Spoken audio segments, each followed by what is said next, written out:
Soybean নিয়েছি, গরম করতে দিয়েছি। সোয়াবিনগুলো কড়াতে দিয়ে সোয়াবিনগুলো আমি একটু সিদ্ধ করে নেব। আদা রসুন আমি একটু বেটে নেব।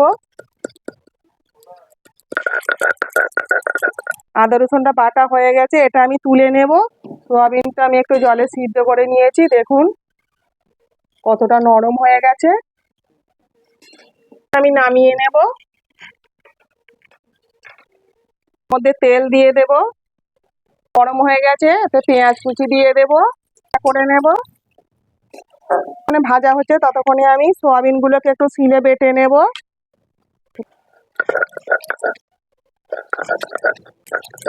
করার দরকার নেই, একটু একটু দানা দানা থাকলেও ভালো লাগবে গালে পড়লে। সোয়াবিনটা আমি বেটে নিয়েছি শিলে। পেঁয়াজটা ভাজা ভাজা হয়ে গেছে, আদা রসুন বাটা দিয়ে একটু কষিয়ে নেব। টমেটো দেব, দিয়ে একটু আদা রসুনের সঙ্গে কষিয়ে নেব। আদা রসুনটা কষানো হয়ে গেছে, একটু গুঁড়ো দিয়ে দেব, লঙ্কার গুঁড়ো দিয়ে দেব, নুন দিয়ে দেব, দিয়ে ভালো করে কষিয়ে নেব। মশলা দিয়ে কষানো হয়ে গেছে, বেটে রাখা সোয়াবিনটা এর মধ্যে দিয়ে দেব।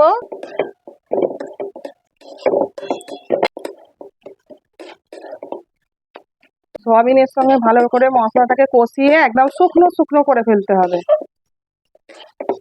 জলটা শুকিয়ে যাচ্ছে, ততক্ষণ এটাকে নাড়িয়ে নাড়িয়ে জলটা পুরো শুকিয়ে ফেলতে হবে।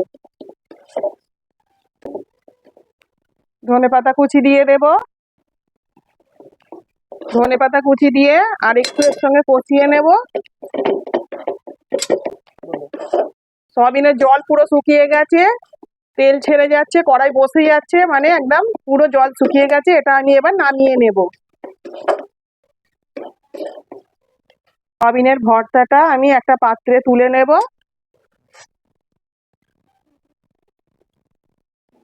গরম গরম ভাতের সঙ্গে সয়াবিনের ভর্তা মাখিয়ে আমি খেয়ে নিলাম।